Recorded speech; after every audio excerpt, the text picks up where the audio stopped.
Alrighty, so here we have my Predator 301 Hemi. I wanted to say something about mounting the starter and electric start kit on these because it's really not well documented at all.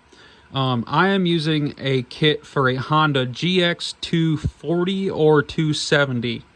It seems to go right on these Predators, Hemi or non-Hemi model, I do believe. When I looked online, the billet flywheel for the Hemi and non-Hemi seem to be the same. So it should work for both models, I believe. This just happens to be a Hemi model. I don't have much to say about mounting the box that goes up here. I'm not going to use that. Mostly what I have to say is pertaining to mounting the starter and the charging coil and the spark ignition coil. For your starter here, there's going to be just a blank hole here with this piece in the back of it. You could just knock that out pretty easily if you're careful, or if you want to, you could hole saw that out.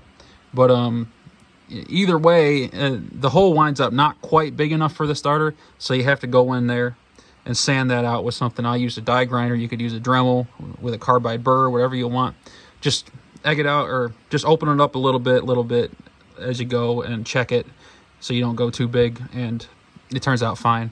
The bolt holes for the starter are cast in, but they're not big enough and they're not drilled all the way through. You have to go up to the next size over a 5/16 bit to clear these 8mm bolts. And I found that my drilled holes wound up a bit misaligned, so I went up one more size than that, and that was just fine. I've had this all together and started it already. I took it back apart to video. As for the charging coil, the bolts sent with it were not long enough, so I had to get these 6mm bolts.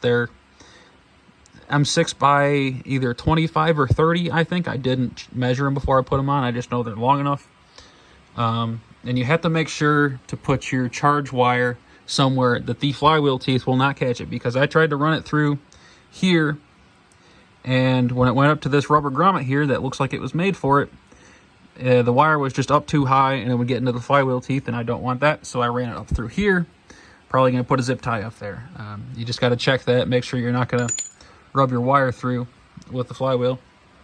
So yeah, I don't really have much else to say about it. It's really straightforward. It's just not well documented at all, and I just wanted to put this out there for you guys. Alrighty, so got our starter in there and everything else. I have this thing all back together, got it running, and I realized it ran like shit. So I had to put the original coil back on. And it turns out that does work well with this flywheel, and the gap turns out right and everything. So it's all good now. I don't have a push button. I'll get one and replace this. But works good.